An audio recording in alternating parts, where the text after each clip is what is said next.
Hello, I'm back again. It's a little bit windy today, so let's hope that things go to plan.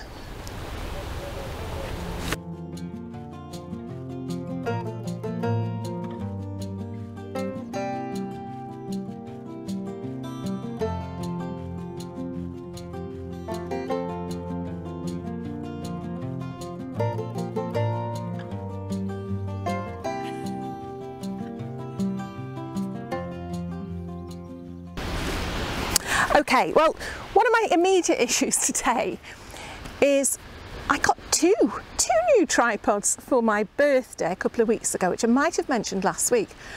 But what I didn't know was that tripods take different fittings to fit your camera on. And so what's happened now is my camera has got the wrong fitting. So it's staying on top of the tripod with everything crossed and with the wind picking up as it seems to be doing. You could go haywire any second now, but I'm going to carry on regardless because today I've wanted to do this for a while now. I bought these dahlias from a well-known shop here in the UK. Not going to promote it, that we're missing at the minute because it's closed because of the lockdown. Oh my goodness, can you imagine when it opens again? Anyway, it's somewhere where us UKians all love to go shopping because the seeds and tubers and things like that are all really well priced. I mean, I've got 3 dahlias in there for £3. They look okay. Well, as okay as dead dahlia tubers do, but that'll be all right. And this other one, I don't know how much this one was. It might have been the 2 lots for £5, something like that. But anyway, I've been looking up advice as to when to put them in because these have been sitting in my kitchen now for, I'd say, a couple of months, you know. So I know that it's time to put them in pots. But I was wondering if it was okay to actually start putting them in the ground because I've got some that have been in the ground, or I've got one that's been in the ground over there. I'll take you to see in a minute. Well, it's nothing to see. It's just a dead stalk. But it was absolutely glorious last year. So anyway, I'm going to put these 2 round it. And the other thing I want to do is just talk a little bit about just some lovely things that have happened recently.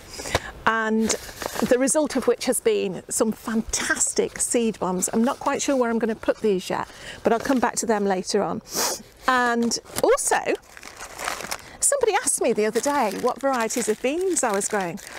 And I've got to be honest, I couldn't remember because the previously mentioned shop isn't open.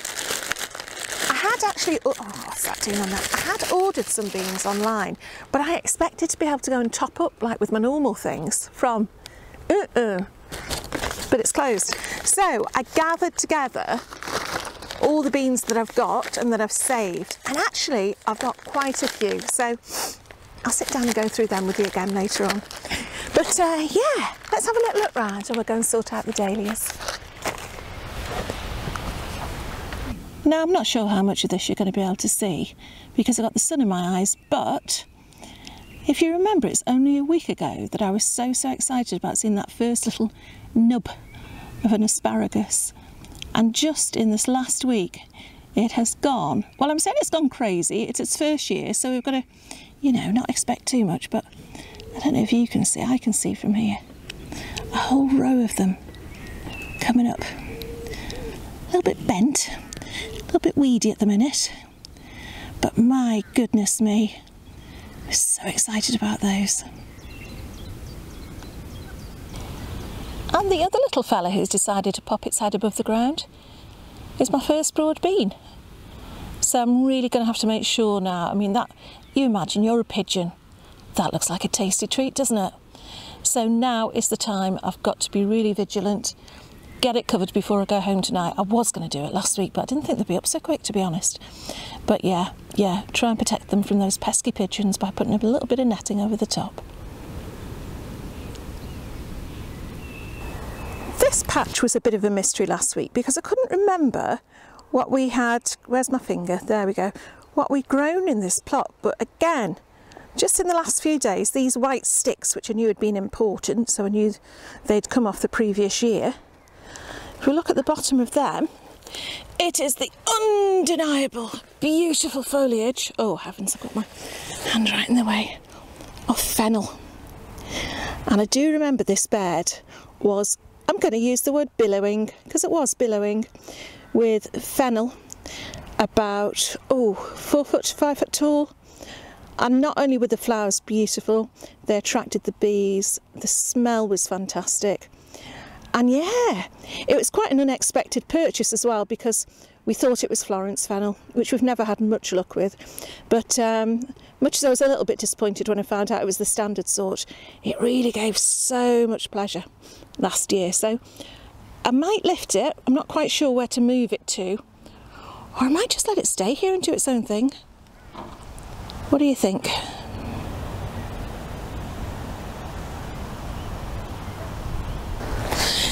Okay. Right, I've got to be really careful. Oh, you're on such a wonky angle. I think you'll be okay. I'm doing it again. I'm going to have to kneel up. Okay. This dead stick, a bit like the fennel over there, is where our dahlia was last year. Again, it was beautiful. I just shoved it in. It was only a couple of pounds and it gave us, oh my goodness, I'll see if I can find a picture to put in at this point.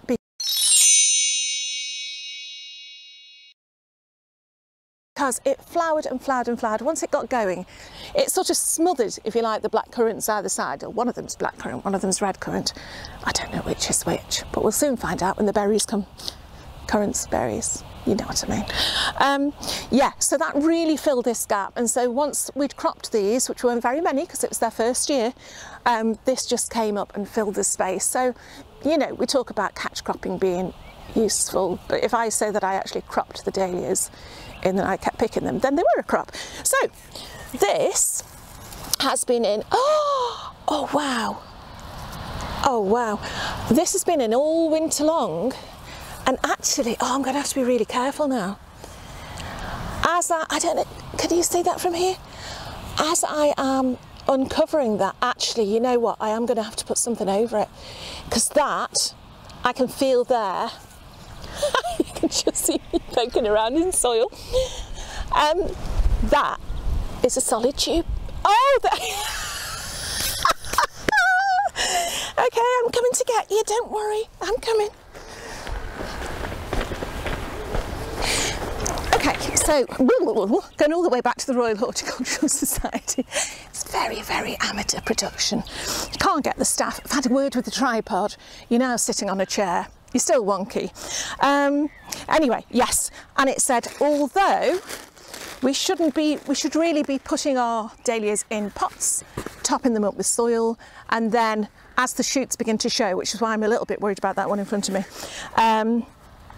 around about end of May, here in the UK, the last frost is usually round about middle of May.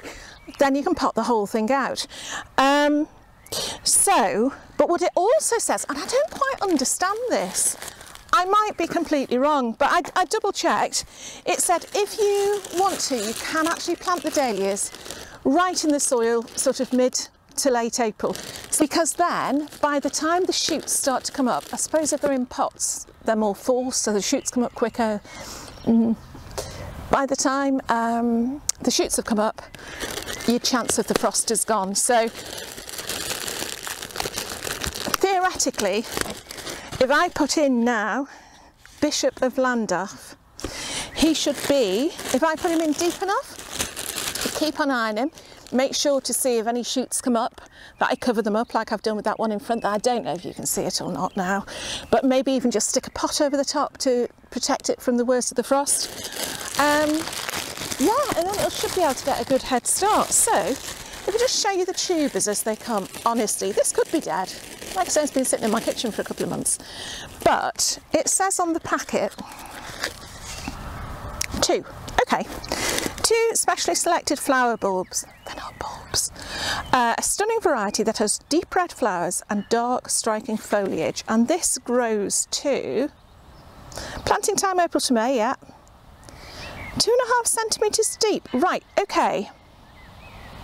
So that just completely takes away what I've just said. Okay, so we don't want to plant it too deep. I suppose we don't want the crown to rot. I'm leaning forward now at a funny angle. I don't know, I sort of feel if I'm at a funny angle and the camera's at a funny angle, the two will sort of merge and it'll all be okay. Yeah, that's right. You don't want, whereas you don't want that to get frost on it, you also, oh, that has got a little bit coming. You also don't want it to rot.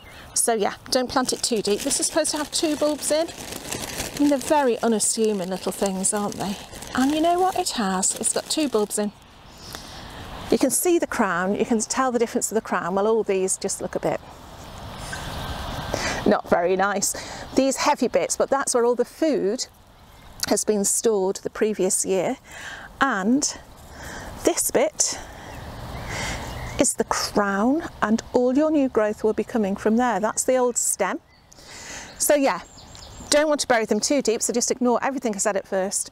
But I'm going to put these in the same bed as the one that we had last year. I'm going to put these in one end, and then I'm going to put these other ones, my little specials, which are 3 of them, and they're sort of, I'm not sure if I like the colours, but they'll be nice. They grow too. Let's see how tall they grow. About 2.5 foot, 31 inches, 32 inches, about 3 foot. Okay, 90 centimetres, about 3 foot. So I will put these, let's have a check these are okay, at the other end of the blackcurrant. So once the currants have gone, hopefully these will have bushed up. I don't know if that will have bushed up. That one's okay. If ones do drop off like that, try and make sure you've got them the right way up. It's fairly easy to tell because they do tend to have these very straw-like roots coming out the bottom. Actually, oh, this has got growth. I'm going to come and show you. Look, it looks so unassuming. It's not very attractive. But that's got growth coming as well. Look, so we've got one of those. 2 of those. That one doesn't look as healthy, but it's going in. And then, oh, that's because I'm in the wrong box. No, I'm not. And then, ah, look, even this one looks dead as a doornail. Got a tiny bit of growth on it. So yeah, so I'm going to put these in now. And I did just want to show you the one. These are the ones.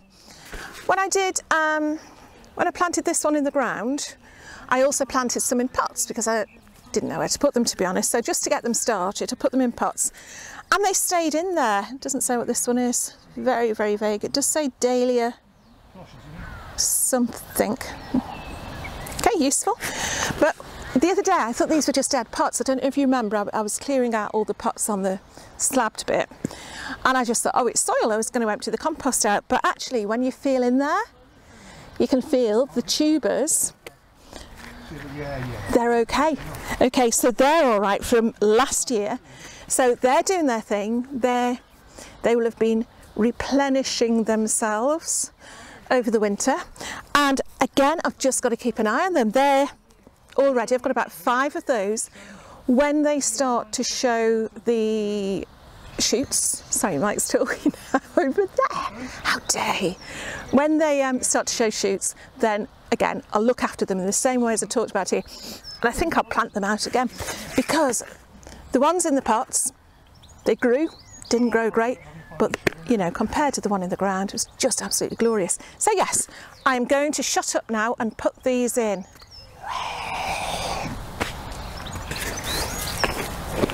Okay, you're actually on the chair again here, wedged between a stone and a brick, so anything could happen. But yeah, these are the polka. You see, the polka dahlias, and as I say, they look so dead. I mean, if you saw them in a packet in a shop, you'd probably think they had no chance.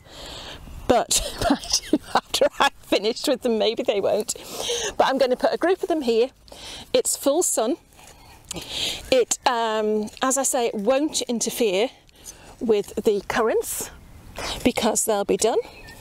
And all I'm doing, this is lovely soil, by the way. I've got to be really careful because we've got, I don't know if you can see along that way, we've got some mustard growing, and alongside this side we've got some pak choy, so I'm trying not to squish them as I go, but there's always going to be some collateral damage in my videos. Right, okay, which way up was that one? Oh goodness me. Right, let's start with one I know. That one looks okay. I can't see any growth on them now, you know. Oh, that one has. Look, that's a nice shoot. So if I put that one here, like I say, I'm just going to spread the tubers out a little bit, about that deep. I am covering up the growth that's already on there, but I'm going to leave that little bit of stem sticking up, not only because it's going to show me where I've put it, but once the soil settles around that, I don't want it to be much lower than that, because like I say, you don't want your crown to rot. Nothing like a rotten crown. Right, okay, next one. And that's it. That's it. I always say that, don't I? I always say that's as simple as it is. But in fact, we'll know in the summer. Flowering between when? Hold on. If this isn't flowering between July and September, you'll know it's gone pear-shaped. But there we go. Right.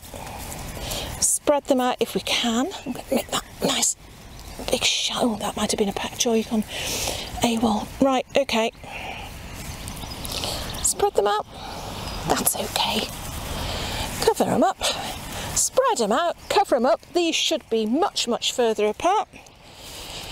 And I know there'll be dahlia lovers out there saying she's got them too close together. She shouldn't be allowed near a dahlia. But actually, I should have put that further over this way. Where's the other one gone? Oh, crikey. Yeah. Here we go. You see? You know what? Look at that. I love that. Actually, just being able to use it. So that's because these are our raised beds, as opposed to the rest of the allotment, the top are, which we still haven't been able to build up the same yet. So these have had all sorts added on onto them over the last 12 months, and it's really starting to show. So yeah, we've had hops on here, we've had grass cuttings, we've had compost, we've had manure, and you know, ultimately you can run your hand through the soil and get nice dirty fingernails. Last one. There we are. I think that might be it, isn't it? That look like the little sticky bit. And yeah, all too close together, but at the moment I don't care. You know what? If they start to come up and they start to get overcrowded, you can dig them up. I mean, I'm just putting these in here now because they're starting to shoot. And yeah, why not be in the soil? As long as the frost doesn't get at them. So I'm going to water these well in. We're due for some really nice days this week. So hopefully, by the time we do start to have a change in the weather, they should have settled in quite nicely. There we are. 1, 2, 3 dahlias, all too close together, but all planted with love.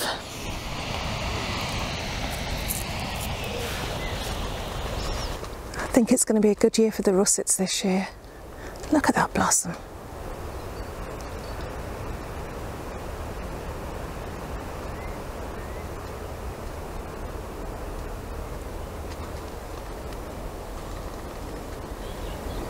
Okay, so for whatever reason, you might suddenly notice a dip in sound quality here, and I do think the video gods are telling me to be quiet because my microphone stopped working. I've recorded it once and it didn't record the words. I'm just sitting here going blah, blah, blah, which I usually am anyway, but it's a little bit more interesting if you've got the words on top. But what I am aware of is, I'm going to put that there, try not to forget it, is that because I have spent so much time sitting in that soil talking about dahlias, this is going to be a very long video, so I am going to put a timer on if I can. Here we go, timer. And I was thinking to myself, 5 minutes is a bit short and it's unrealistic. 10 minutes, oh, we're going into double figures, that's a bit long. So I'm putting the timer on for 8 minutes. So in 8 minutes time we should hear the sound of a beautiful forest. Okay, oh, stop. My forest came up too soon. And that'll go away, forest. Oh, the forest won't go off. Okay, it might not be a forest now. I'm not quite sure what we're going to hear the sound of in 8 minutes, but anyway, I'll be quick. And like I say, I do apologise for the change in sound quality. You'll probably be able to hear, you know, a pigeon behind you, but not me. But I'm not saying much. A couple of things I wanted to cover though very quickly. I was talking to a friend the other day and she asked me what sort of beans I was growing. And to be honest, I'd ordered a few beans, months ago now, you know, like you do in the middle of winter and you're looking at the seed catalogue and you think, oh, they're a good idea. Then you put them to one side and forget what they are. Well, I did that. And then I was just going to get like the standard beans we always get from the aforementioned shop when the time came. Well, of course, that shop's closed now, isn't it, for the moment? So I've had a good old route through all my seed tins and actually I've found quite a lot. So let me share with you what I shall be growing. Whether it comes or not, I won't know until it does or doesn't. You see, you don't need me to speak to you. It's probably better off if I don't. What I have got though, and the reason I haven't planted these before, these are dwarf French beans, because I always thought, why bother planting a dwarf bean when you can get one that grows to 6 foot? Surely that's going to give you a lot more bean because there's a lot more growing space. But when I've seen the beans that people harvest from dwarf beans, I thought I'm going to give them a go. Anyway, I've got no choice because I haven't got any climbing ones, or not many. So I've got French bean, Maxi, and runner bean, Pickwick, and they are both dwarf. I have got cannellini bean. I've got about 6 of those seeds. I've got my Borlotti bean, as you all know, or if you don't know, you know now, my absolute favourite. If there was only one bean I could grow, it would be that one. Closely followed by Gigantes. Now I've only got about, I don't think there's even 20 Gigantes beans. Our beans, as I've mentioned before, cropped really, really badly last year. So this is why I wanted to grow loads of them and I can't. But these are the ones, then I found these ones. Oh no, Cos Violette, I think we got those in 2018. And these were some of the saved seeds from these. So they're a climbing bean as well. And as the name suggests, they've got like a lovely purple skin. And these are the ones that I had ordered online. So I have got French bean Kinghorn wax, which apparently is excellent and very flavoursome, and climbing yellow bean Kentucky Wonder wax. 100 seeds in there. So if nothing else, I'm going to have yellow beans. And I know when I've grown yellow beans before, at the previous allotment, I can't remember the name of them, but they were so creamy. I don't know if it's because they looked like butter, but it certainly seemed like they melted in the mouth. So very excited about those. They are lovely. So yes, I've got quite a few beans.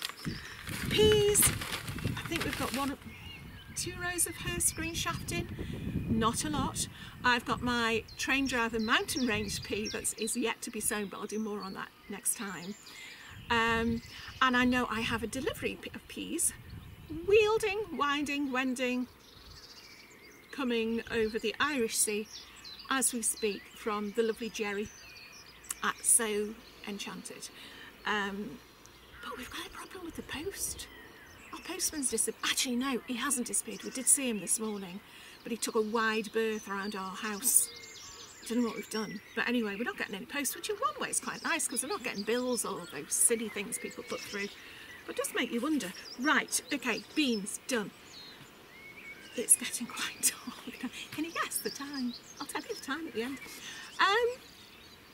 But the other thing that I really just brings a smile to my face. Oh, by the way, these are the carrots I'm taking home today. I don't know if there's much we can do about that one, but take it home we will. And we will do...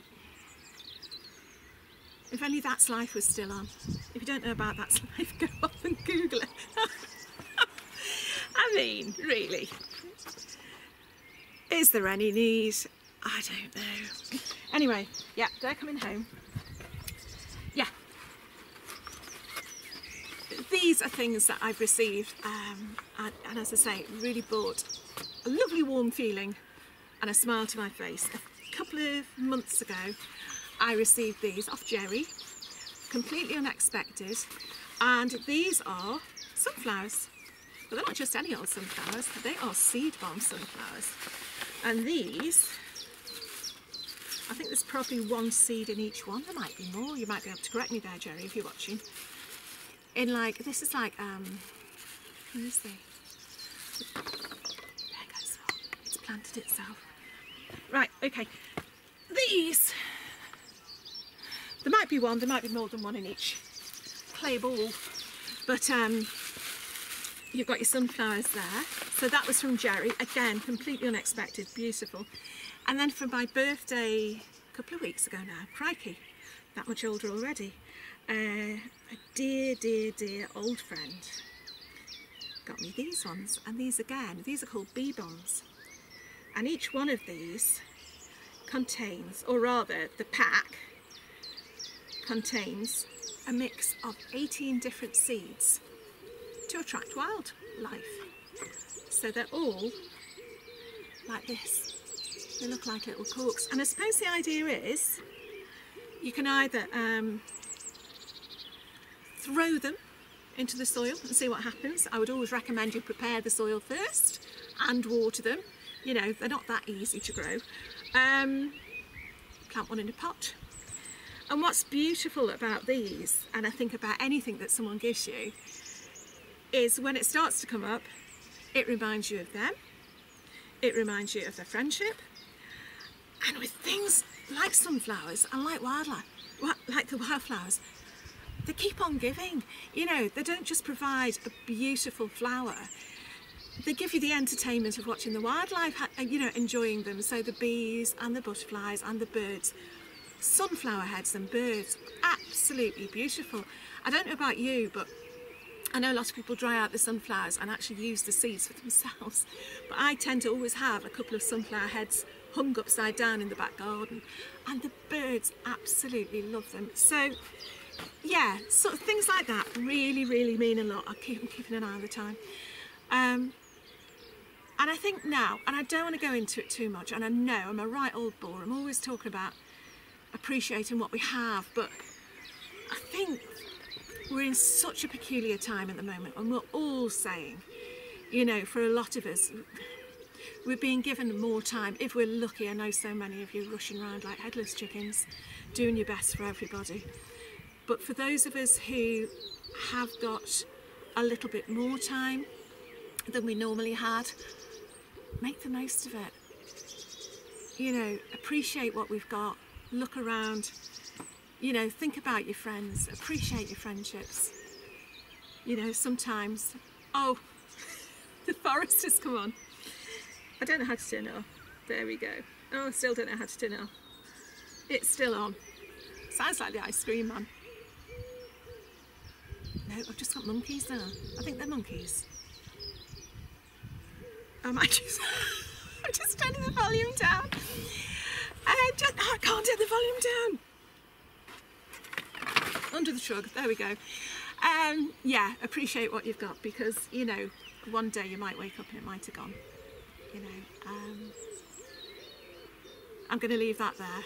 But yeah, take care of yourselves, take care of each other, and appreciate what you've got. And on that note, all the links for Instagram and Facebook for the channels I've mentioned, if I remember, I'll put it underneath. And I'll see you again very soon. Okay, bye.